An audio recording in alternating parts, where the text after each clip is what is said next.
Halo semuanya, selamat datang di video series pembelajaran PLC. Dalam series ini, kita akan membahas segala hal yang perlu Anda ketahui tentang PLC, mulai dari pengenalan dasar, pemrograman dan pengoperasian PLC, serta pengaplikasiannya dalam dunia industri. Series ini telah dirancang sesederhana mungkin agar teman-teman semua dapat memahaminya dengan mudah, sehingga sangat cocok untuk level pemula hingga menengah. Langkah pertama, kita akan mulai dengan memahami apa itu PLC, sejarah PLC, hingga cara kerja PLC. Oke, mari kita mulai sekarang. Untuk teman-teman yang masih asing dengan kata PLC, PLC adalah kependekan dari Programmable Logic Controller, yang merupakan sebuah controller yang dirancang untuk mengontrol dan mengawasi peralatan produksi pada sebuah pabrik atau fasilitas industri. Dikatakan programmable karena dapat diprogram secara berulang-ulang dengan mudah. Disebut logic karena menggunakan instruksi logika seperti AND, OR, NOT, dan lainnya untuk melakukan tugas-tugas pengendalian yang kompleks. Kemudian disebut juga sebagai controller karena PLC merujuk pada perangkat keras yang bertanggung jawab untuk mengontrol sistem otomasi industri. Kontrol terdiri dari prosesor, memori, dan perangkat input-output yang terhubung dengan peralatan produksi dan sensor di lapangan. Lalu bagaimana dengan sejarah terciptanya PLC untuk pertama kalinya? PLC dikembangkan sebagai solusi untuk menggantikan sistem pengendalian mesin yang menggunakan sistem relay. Sistem ini dianggap kurang fleksibel dan sulit untuk diperbarui. Perkembangan ini dimulai pada tahun 1968, seorang insinyur dari Bedford Associates bernama Richard Dick Morley mengembangkan suatu sistem yang diberi nama Modular Digital Controller atau disingkat dengan Modicon. Setahun kemudian diluncurkan pertama kalinya untuk tersedia secara komersial. Selanjutnya, pada tahun 1982 mulai diperkenalkan IEC 6131-3 sebagai standar untuk mengembangkan perangkat lunak PLC dan penggunaan Human Machine Interface atau HMI untuk PLC dimulai pada tahun 1980-an, yang awalnya masih menggunakan tombol-tombol yang cukup banyak pada kontrol panel, kemudian berkembang menggunakan layar sentuh yang banyak digunakan pada masa sekarang. Dan pertanyaan selanjutnya, mengapa harus menggunakan PLC dalam sistem otomasi industri? Seperti yang telah disinggung sebelumnya, sistem relay memiliki beberapa kekurangan dibandingkan dengan PLC. PLC lebih fleksibel karena dapat diprogram ulang sesuai kebutuhan tanpa harus mengganti kabel dan komponen fisik seperti pada sistem relay. Wiring PLC lebih sederhana dibandingkan sistem relay, karena PLC pengaturan input dan output dilakukan melalui modul input-output digital atau analog yang sudah tersedia, sehingga memungkinkan untuk menghubungkan banyak peralatan secara langsung dalam modul input-output tanpa perlu banyak kabel, meminimalkan kesalahan pekabelan dan membuat proses instalasi menjadi lebih cepat dan mudah. PLC juga menyediakan informasi status yang jelas melalui panel kontrol dan perangkat lunak pemrograman. Informasi ini membantu teknisi untuk memahami masalah dengan cepat dan mudah. Waktu respon PLC sangat cepat, dirancang untuk menangani masukan dan keluaran dalam waktu yang sangat singkat, sehingga dapat memproses tugas secara real-time. Kebanyakan PLC dapat menangani input dan output dalam hitungan milidetik, bahkan beberapa tipe CPU dapat memproses tugas dalam hitungan mikrodetik atau nanodetik, tergantung pada kecepatan pemproses CPU dan waktu siklus PLC yang berbeda-beda. Karena keunggulan-keunggulan yang telah kita bahas sebelumnya, PLC banyak digunakan dalam berbagai bidang. Ada banyak sekali contoh penerapan dari PLC. Pada power plant, misalnya, PLC digunakan untuk mengontrol dan mengawasi sistem, pembangkit, dan distribusi listrik. Di bidang robotik, PLC digunakan untuk mengontrol pergerakan robot dengan mengendalikan motor servo yang digunakan pada robot lengan misalnya. Untuk oil dan gas, PLC digunakan untuk memantau tangki, mengontrol pompa dan palet pada peralatan produksi minyak dan gas.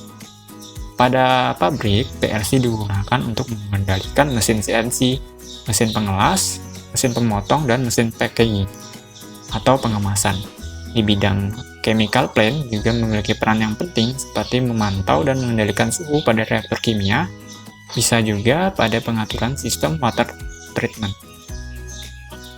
Dan masih banyak lagi contoh penerapan PLC dalam berbagai bidang karena skalabilitasnya yang tinggi. Dan apa saja jenis-jenis dari PLC? Pada dasarnya, PLC dibedakan berdasarkan konfigurasi input dan outputnya, yaitu tipe compact dan tipe modular. Pada tipe compact memiliki jumlah I/O yang tetap sesuai dengan spesifikasi awalnya. Tidak dapat diperbanyak untuk kebutuhan yang lebih besar. Sedangkan pada tipe modular, sistemnya berbasis rack. Artinya, masing-masing komponen seperti CPU dan modul I/O tersusun secara terpisah, sehingga memungkinkan untuk menambah atau mengurangi jumlah I/O sesuai dengan kebutuhan aplikasi. Keduanya masing-masing memiliki keunggulan yang berbeda. Dari sisi harga, compact PLC lebih murah dibandingkan dengan modular, karena secara fisik lebih kecil dan sederhana. Tipe compact juga lebih mudah diprogram dan dikonfigurasi, karena pada tipe modular memiliki banyak variasi dan opsi konfigurasi yang berbeda-beda.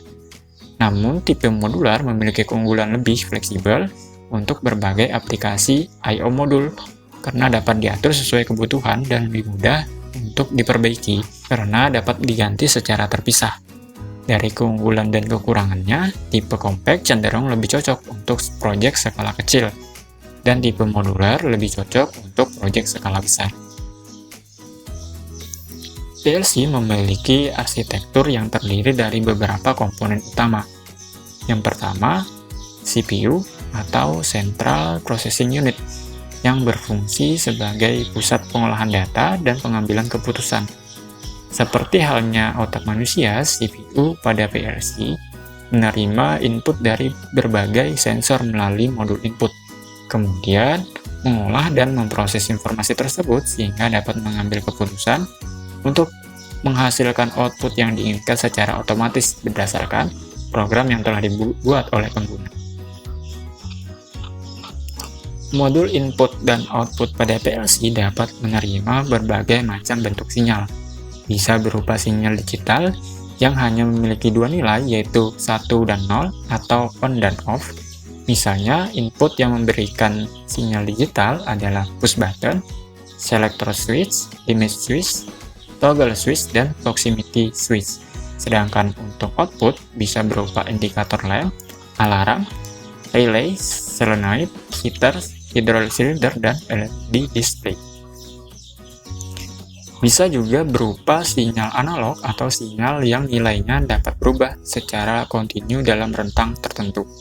Tidak dibatasi dari dua kondisi saja seperti pada sinyal digital. Misalnya, untuk input dapat berupa thermocouple, pressure transmitter, potentiometer, dan load cell. Dan untuk output analog bisa berupa variable speed drive dan motor AC. Input-output juga bisa menggunakan sinyal periodik yang terdiri dari pulsa-pulsa dengan lebar dan frekuensi tertentu. Contohnya, sensor encoder yang biasanya digunakan untuk mengukur putaran pada suatu poros, piezoelectric sensor untuk mengukur tekanan, atau sensor photoelektrik untuk mendeteksi suatu objek. Kemudian, sinyal pulsa juga digunakan untuk mengendalikan kecepatan dan posisi dari motor servo. Dan hingga saat ini, sangat banyak sekali merek-merek PLC yang tersedia di pasaran dengan software pemrograman yang khusus.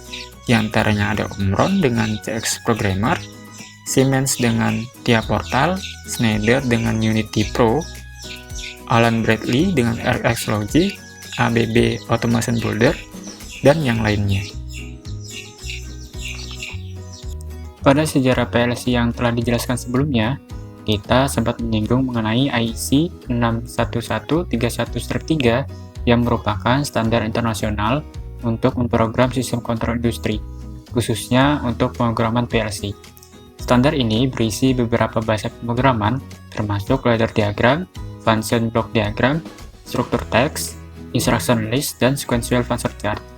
IEC 61131-3 bertujuan untuk memastikan kemampuan program PLC untuk dipindahkan dari satu PLC ke PLC yang lain dengan berbagai vendor dan model PLC, tanpa perlu melakukan banyak modifikasi atau perubahan pada program tersebut, sehingga memudahkan pengguna dalam mengembangkan, memelihara, integrasi sistem kontrol industri yang lebih kompleks.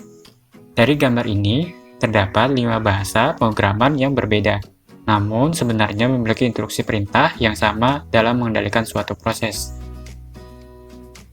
Nah, untuk membuat dan mengaplikasikan program yang ingin kita gunakan, kita membutuhkan perangkat pemrograman, salah satunya menggunakan PC atau laptop.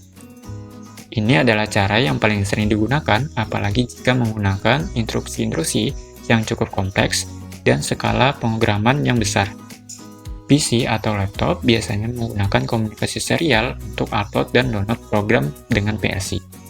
Disebut upload jika kita ingin mengambil program yang sudah ada pada PLC untuk ditransfer ke lab atau PC.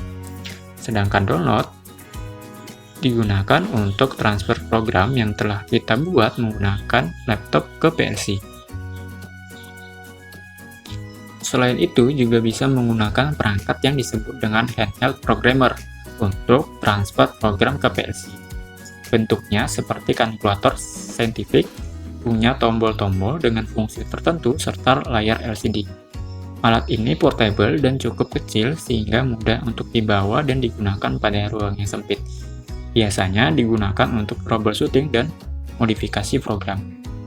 Namun, alat ini sangat jarang digunakan dibandingkan PC atau laptop, karena hanya terbatas untuk skala pemrograman yang kecil dan memiliki keterbatasan kompatibilitas. Artinya, alat ini tidak kompatibel dengan semua jenis PLC, sehingga membutuhkan dana yang lebih besar, apalagi alat ini tidak satu paket dengan penjualan hardware PLC itu sendiri. Sekian untuk video pengenalan series Programmable Logic Controller. Pada video selanjutnya, kita akan membahas mengenai dasar-dasar dalam pemrograman PLC. Jangan lupa untuk like, komen, dan subscribe channel kami untuk video terbaru seputar otomasi. Jika Anda memiliki pertanyaan atau saran, silakan tinggalkan di kolom komentar pada video ini. Sampai jumpa.